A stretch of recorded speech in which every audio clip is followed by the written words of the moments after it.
Hey guys, okay, here we are with the FAQ part 2. I know it took me a while, I've been busy lately, sorry about that. So a while ago, I asked you to submit some questions that you wanted me to answer, and there were just quite a few, so we thought we'd break it down to 2 videos. So here's part 2 for you. Now I've printed out here some questions from people that asked me on Facebook, and I'm gonna go through each one of those and hopefully have some fun with this. All right. Michael Hanslin says, how old were you when you started playing guitar? Have you considered to offer guitar tab notebooks as merchandise? For example, complete guitar transcription for Fearless album. Keep up the good work. Hi Michael. I started playing when I was 9 years old. As for guitar tabs, yes, actually we're working on that. It should be coming out this summer. We are doing 2 guitar tab books. One is the complete Firewind Immortals record, and the other one is a best of Gus G, which is kind of like a compilation from all of my instrumentals from my 3 solo records and some other songs. So look out for that. It's going to be available online pretty soon. Alan D says, what pickups do you sport in your Black Jackson X Series guitar in the Don't Tread on Me live playthrough video? They look like Duncan's but do not have any logos. Good call, my friend. That's because they are in Duncan's. It's a new project I'm working on. I'm actually working on my own pickups at the moment, and I'm hoping to launch them in 2020. And I can't tell you too much about it, but I'm working on a couple of different models, an active and a passive pickup. So they should be out next year, and I hope you dug what you heard on that video. If not, you can probably check it out again, and yeah, more info coming on that soon. Okay, Michael Kenworthy says, would love to see Firewind here in the States. Any chance of a tour anytime soon? Nothing planned as of now, but when we release the new album, we hope to come back because it's been quite a few years. The last tour in the States was 2013, so I think we should be coming back next year. Mike Clayton says, hey man, I'm a fellow guitar player wanting to know how to balance my guitar playing, theory, academics. It's been a flurry of information and I wish to organize myself better as I can practice 3 or 6 hours out of pure determination. Well, this is great, Mike.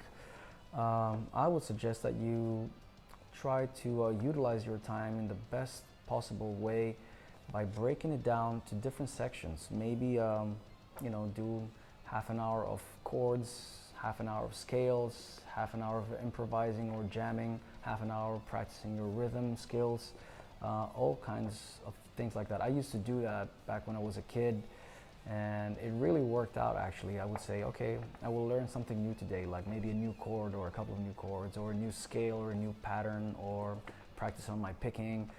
So I would just break it down like that. Paul Martin says, what's your favorite Dream Evil song?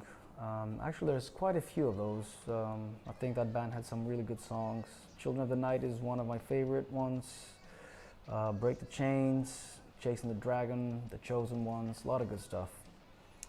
Fernando says, any particular tricks to whole step down tuning? My strings 10s at the moment feel too flabby when I try it. Well, for me, it works because I have a custom set. It's a mix between 10s and 11s, so it's 10, 14, 18, 32, 42, and 56 on the low E. So that works out for me. I don't know. Maybe you can try it like that. I use DR Dragon Skins, and those feel really good. Yeah.